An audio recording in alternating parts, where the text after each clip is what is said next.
Every once in a while, I make a video that really makes a certain group of people angry. And in this case, it's the people who are into New Age stuff. Now, I'm not against all of it, but I am against people using New Age myths to romantically manipulate other people. And I call it out really hard in this video that I made during the lockdown. You can tell that's when I made it because the focus is kind of fuzzy. I shot it on my laptop and it's on this weird angle of my office at the time. Good times, right? Just kidding. This is New Age myths that keep you single. Unfortunately, it can be very easy to take advantage of people who were traumatized as kids and make them think that some uncomfortable or painful situation will lead to them somehow being loved. I mean, love is something we all want so much, right? But I'm talking about certain New Age or personal development ideas out there that are totally common and widely believed, but that are really not true. So just for a quick example, the idea that everything you experience, you created unconsciously with your mind so that you could learn from it or something. And I know this is an idea held very innocently by many people. They're just trying to take responsibility for their thoughts. They're not trying to manipulate anyone. But when someone has had their perception messed with, which is often the case with people with childhood PTSD, ideas like this can become a kind of magical thinking that leaves the door wide open to people who love to push these ideas so that they can take something from you, your money, your hopes for a relationship with them, and then totally let you down, and even tell you that you created the situation because you wanted it, and they were just helping you or something, right? Have you ever had someone play that game on you? Ugh. And maybe you went along with the magical thinking because, thinking that you created some terrible situation is a little easier and maybe less humiliating than facing that you're actually being emotionally ripped off and that the right thing to do is to get out of there because this person is a jerk, actually. They don't care about you.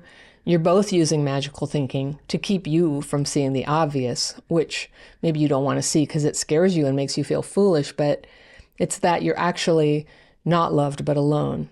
You thought you were going to be loved, but you're not. You're alone again. I'm Anna Runkle, also known as the Crappy Childhood Fairy, and I teach people how to recover from the adult effects of abuse and neglect in childhood and how to develop a BS detector that enables you to, yes, learn new ideas and listen to people, but not get sucked into their magical thinking that's going to cost you all your boundaries and that good open-hearted possibility of love that's inside you. And I want to show you how to protect that hope and that tenderness in you because that is the thing that someone's going to fall in love with someday. Not because you're so good at going along with bad situations, but because you are you. You're your real, worthy of respect self. And that you thrives in reality. That you does not like dishonesty and instead wants truth and hears that little voice inside when something doesn't feel right. That you, okay? That you is fed by love and goodness, not unkindness, and definitely not some complicated spiritualized explanation of why it's actually good for you to be used by somebody, because it's not. Okay, so let's talk about a few of these toxic ideas so you can watch out for them. You hear them all the time. They tend to sound profound or like ancient wisdom, but usually, well, they're counterintuitive because they are counterintuitive. They're actually too good to be true, okay? So the first is when people challenge the way you're thinking or the fact that you're thinking by saying, hey, you're all up in your head, or you need to be more in your body, or you need to just breathe, or you need to be in the moment, or you're just being all left-brained about this. And I just want you to look at the pattern here. What these all are is criticisms of you. Someone who wants you to go along with something finds your need for clarity and thinking things through difficult for them. There's this implication that you're just not evolved or free enough like they are. Do you know this kind of person? And when you feel criticized, I think everybody has this, there's this little moment where you're tempted to override your own better judgment so that you get that person's approval. So there's pressure to not be in your head. In other words, to abandon what is logical, like being careful with your money or being guarded with your sexuality. It's so basic, but it's so persuasive. And this is exactly how you can be talked out of your natural sense of self-determination and self-protection into doing things that you just don't want to do. And then even to feel ashamed about any reservation you had. Listen, you don't need to feel ashamed.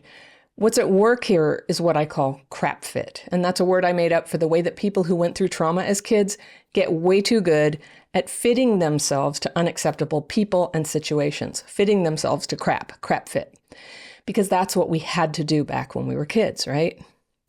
But now your crap fit reflex has you hiding the thoughts where you're thinking, oh, I don't want to sleep with this person, or oh, I don't think I should give them my credit card. And the only thing that makes you override those feelings is a deep down belief that you just can't trust yourself. You can't trust your judgment, that other people, they just must know better. Okay, another New Age myth. You are right where you need to be. Now, I understand what the meaning behind this is supposed to be. Life's a journey. There's suffering. We learn from it. That part's all true. But insisting that we're always where we need to be, well, first of all, it just kind of falls apart when you try to apply it to, say, an abused child or someone who spent the last 30 years of their life in front of a television. Well, it's just obviously not true. And I just want to tell you flat out, you have often been not at all where you need to be. When you were crying and no one came to help you when you were little, that wasn't where you needed to be. And when you were mocked by your classmates for being different, or when you were crippled by your own triggers and unable to break out of isolation, you weren't where you needed to be. And in the same way, being in some so-called relationship where you don't get to have expectations, you know what I'm going to say, it's not where you need to be. You weren't made for that. Suffering and pain are part of life and can't be avoided entirely. And with a little grace, we can endure hardship and loss and even grow through it.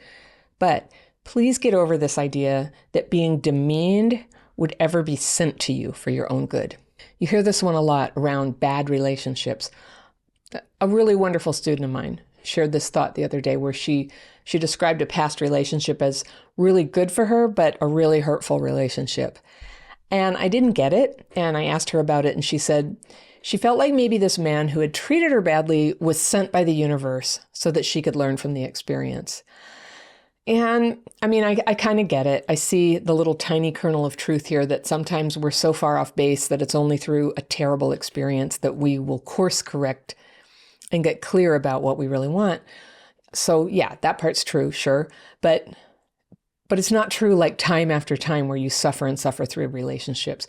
I can't tell you how many times people I've coached were in some horrible situation where they were hoping for love, and what they got instead was to be cheated on, gaslit, and left. And they ended up more hurt than they were when they first met the person who treated them like that. And that's not learning, and it's not a gift from the universe, okay? It's crap fit. It's you trying to make sense of absolute crap, hiding from your own shame about it, not being straight with yourself. And I'm telling you, if you're willing to second guess yourself about bad treatment, people who treat people badly will have a funny way of showing up at your door. So if what you want is a loving, committed relationship, or let's be specific, a marriage, crap fit has no place in your life. Relationships that leave you feeling ripped off and demoralized are not learning experiences. They're crushing you. They're sabotaging the happy openness that is you, and that's the part that people fall in love with. So you being freely yourself, that's what we're trying to get to. If you're not clear about what constitutes a good person or a good relationship, that's got to be your first order of business, because your vagueness is where the bad people get in, like flies. The door is wide open. There's no screen door, right? So you've got to get out of vagueness. You've got to be clear what your actual standards are. What kinds of behaviors in other people need to be a red line for you, like no cross, right? Don't let that into your life. One thing that used to be a problem for me is I had a blind spot around people's addictions, at first anyway. I couldn't see it at first. And twice I ended up in relationships with people who developed, or in one case already had, a serious addiction. And it was a nightmare for me. And if you've taken any of my courses, you heard the story of how my life got dragged down by that and how I eventually got my life back. And one of the most important things I did, which happened not very long before I met the man that I'm now married to, was I made a decision that I would never again date someone with a drug or alcohol problem. And no judgment on those of you who are struggling with addictions right now. I'm glad you're here.